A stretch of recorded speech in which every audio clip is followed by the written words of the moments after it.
Well, kia ora Rotorua, I'm Steve Comber. This is City News for a Tuesday night. Ahead in the bulletin, Council encourages parents to seek help to keep their babies safe at bedtime. HPV immunisation nurses visit Rotorua schools for the 2010 round. And Tiny Jameson has received another honour from Netball New Zealand. Those stories and more in detail just ahead tonight. Well, recent deaths of two babies in Rotorua has prompted the Rotorua District Council to encourage parents and families of newborns to seek help to keep their babies safe at bedtime. RDC recently became part of the Change for Our Children group, which has undertaken a national campaign to share the latest information on how to ensure safe sleep for babies in New Zealand. Community Policy and Resources Manager Anne Esther says the program complements the work being undertaken by Mayor Kevin Winters and the Safe Families Project.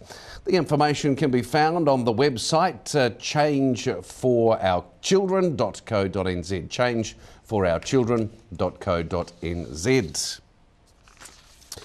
Well, this week is the start of this year's HPV immunisation nurse visits in Rotorua schools, offering free immunisation to girls and young women.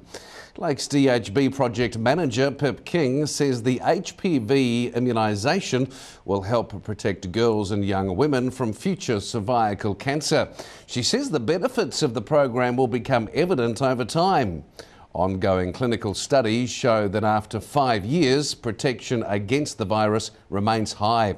It also suggests that protection will last for much longer. The Queen Elizabeth Hospital Community Trust has received a generous donation from first-time visitors, Australian author Joy Chambers and her husband, Dr. Reg Grundy, ACOBE, the Australian and international television icon. Chairman of the Trust, Paul Sampson, said the benefactors had recently received private treatment at QE Health and had made a very generous gift of $25,000 to the Trust. QE Health receives a number of regular private paying patients from overseas each year. Mr Sampson says this is a market the Trust would like to see promoted, especially given the new Trans-Tasman flights to and from Sydney. And a story with a happy ending. Rotorua's Ryan Harris thought his iPod and watch had gone for good when they disappeared while he was swimming at Lake Tarawera a week ago. But his father, Brian Harris, said he couldn't believe it when his wife rang him to say she had seen an item in the sideswipe column in the New Zealand Herald from a dozy grandmother. The note read, "To the poor young man who hopped out of Lake Tarawera on Friday after a refreshing swim to find his towel and other precious belongings missing, I'm sorry." And the note continued to say, "I'm the dozy grandmother who packaged them up with my grandchildren's gear. I've left the evidence at the Rotorua police station for you to claim." Mr Harris said his wife knew straight away that it must be Ryan's stuff. It has now been collected and his iPod, watch and T-shirt are now returned. And local netball identity Tiny Jameson has received another honour to add to the long list she has already received over the years. At the weekend's council meeting of Netball New Zealand, Tiny Jameson was granted the Life Membership Award. This latest accolade is one of the country's most prestigious within the sport, and now lines up alongside other honours such as an OBE and a spot in the Aotearoa Sports Hall of Fame. So huge congratulations to our very own Tiny Jameson.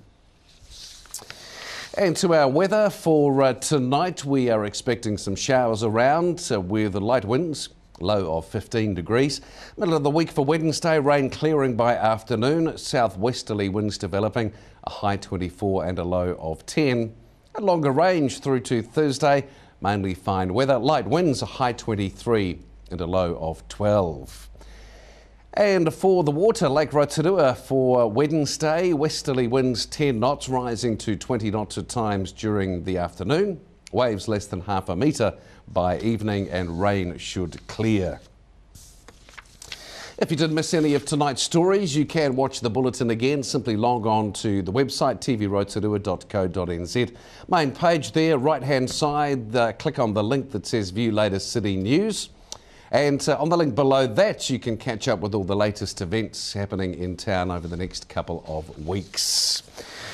Well, stay with us. Still to come tonight. Join us for Community Services, Family and Community Services. Peter Waru is in. We find out more about the UNI Soccer Festival, and Peter Dine tells us how to make money from sewerage.